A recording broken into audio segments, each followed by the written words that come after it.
Hi guys, welcome back to my channel. Tara here. I hope you're having a wonderful day, evening, whatever time it is where you're from. Let me know in the comments down below what time it is because I am genuinely curious.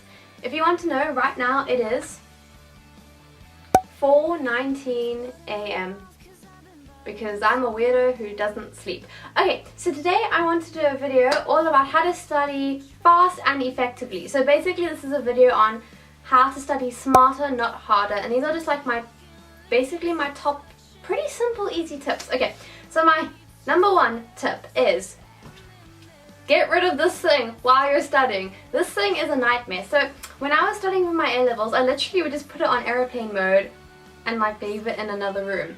And only on like my really bad days, if I was just having a bad day, then I'd have my phone on and I would like take short breaks and message my friends. But guys, like, this messes with your studying so much because every time you like hit an annoying point in your studying, you think, I should take a break, or you read a paragraph and you think, I deserve a break. And that 2-minute break turns into like a 30-minute break. So this wastes so much time. Those 8 hours are equivalent to like 2 hours of studying if you have your phone with you. So you could do like 5 hours of studying and it's really worth 10 minutes, because if you're constantly on this, you are constantly breaking the flow of your studying. That's the next point I want to get into, is that you want to get into the flow while you're studying. Okay, so I think, you know, I'm going to try and link it here or down below. Ages ago I watched a TED talk about getting into the flow of things, and I can't remember exactly how he said it or what, but basically with any like activity, if you can get into the flow of it, you reach this point where you kind of forget about everything else.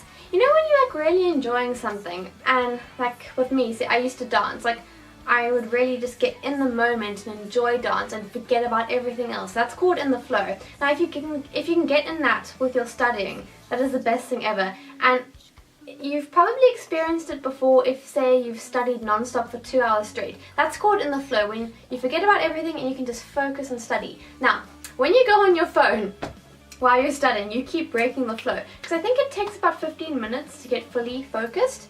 So then each time you go on this, it's going to take another 15 minutes to focus again on what you're doing. So yeah, just don't study with this and try to get in the flow.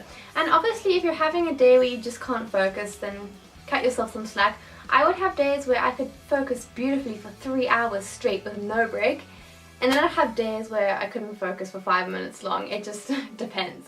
Okay, tip number 2 for studying more effectively is literally sleep. Sleep is so important. It's been proven that sleep strengthens connections in our brain and whatnot. So if you're learning about something in A-levels like organic chemistry, I don't know, whatever you happen to be learning, like organic chemistry, at night when you're asleep, your brain like solidifies that information in your mind, and when you wake up in the morning, like, I can't explain it, but you should probably Google it, like those connections are strengthened, and yeah, your brain just like consolidates that information. Whereas if you don't sleep, your brain can't like strengthen those new connections you're making with your schoolwork. So sleep, I mean, okay, everyone knows that sleep is really important, which kind of leads on to the next one, is like, you know, lead a healthy lifestyle, all that jazz, eat healthy, exercise. I mean, don't go overboard, just like get a little bit of exercise in there, because it gets the circulation going, it gets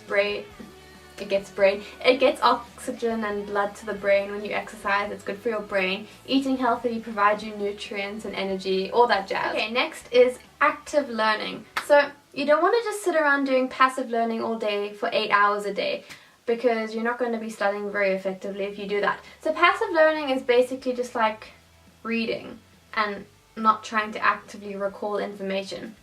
So sorry, my voice. I'm losing my voice today. So active learning will be like answering questions where you actively have to think about things and use your memory or problem solve or whatever. So I would definitely recommend active learning. So that can take the form of many things, like for me, making notes, like making flashcards. What I would do is I would be reading my textbook and then make notes. And when I did that, while I was making the notes, it would kind of like reassure me that I understood what I was reading. You know, it's very easy to read something and like you reach a point where you're reading something and you realize you don't understand it, but then you think, whatever, I'll just continue reading. you've probably had that before, don't deny it. So I've done that. But when I'm making notes, okay, and I'm like writing down my notes and summarizing, I found that like I'll be writing and I realize I don't understand something, and I think, okay, I've got to learn this, and that's when I go on YouTube or like Google it or whatever to try to understand it, and then I can really summarize it into my own words. And that is so important. That's like active learning. So you're summarizing it into your own words so that it'll actively like stay in your brain and like be stored in your long-term memory and whatever. So yeah, actively learning. Other passive forms of learning are like, you know, watching YouTube videos and stuff. More active learning, I suppose, would be taking notes while watching YouTube videos. Practicing past papers is active learning. So yeah, don't just sit around and read all day. Actually like make notes, summarize, make sure you can understand it. Make sure you have the ability like to say teach it to someone else. That means you really understand the stuff you've learned. Which is my next point actually. Teach the material to someone else. Teach it to yourself. So I don't know, sit in front of the mirror and teach it to yourself. If you can explain it in a real simple way, that means you've figured out the concept and you understand it, and you'll be able to memorize it and just like, you know, answer a question like this on exam day. So like an easy example is like with enzymes, the lock and key theory. You can simplify that and say this is the enzyme and like this is its substrate, and it goes in and the enzyme does something and changes the substrate. So I understand that concept. Now you can apply that to basically anything, like with respiration or whatever. I don't know, you can use that same concept of, imagine trying to teach it to like a 9-year-old. Okay, that means you have to understand what you're teaching to this 9-year-old. You know what, you can like teach it to your mom and then see if she understands. Teach it to your parent, your brother, sister, and if they don't understand what you're saying, then you probably don't understand what you're saying. Okay, next is, I think it's called spaced repetition. Now on YouTube there is some video which is kind of complicated where it's very specific on how often you do the repetition of like a certain topic. But to make it more simple, I'm just going to tell you what I did, and it like, in a way it saves time because it's quick and effective. So say I'm learning a new topic like, okay, these are all my old flashcards on respiration. Say I've just learned this and I've just made my first set of notes. Okay, I'm going to read this, okay? Then later on that day, read it again because it's a new topic. It's going to take a while to sink in. The next day, read it again. You don't have to actively recall anything right now. Just read the flashcard. You don't have to like read half the flashcard and try to remember what's on the rest of the flashcard. Just read it, reread it the next day. Then reread it 2 days later. Then 3 days later. Then reread it a week later. Then reread it a month later. By doing the repetition, it's going to stay in your long-term memory. And this is so important because then you don't have to like, when exam time comes, spend 8 hours reading this because it'll be stored in your long-term memory because you've just repetitively gone over it every so often, quite simply. So what I would often do is like just before I went to sleep, I would read these.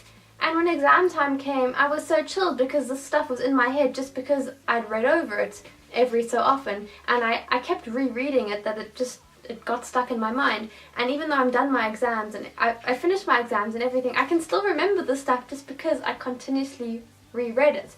And it was really simple and quick, just to like 10-minute read before bed, or even like a 2-minute read before bed. As long as you're continually repeating the information to yourself, it's going to get stored in your long-term memory because your brain's going to recognize this is important stuff. Your brain's going to realize like it's important if you keep repeating it to yourself, like this is worth knowing, and your brain's gonna store it in there somewhere special. So yeah, and which kind of leads on to my next one is read your notes quickly before bed, because I don't know where I read this, but like I swear it just worked for me.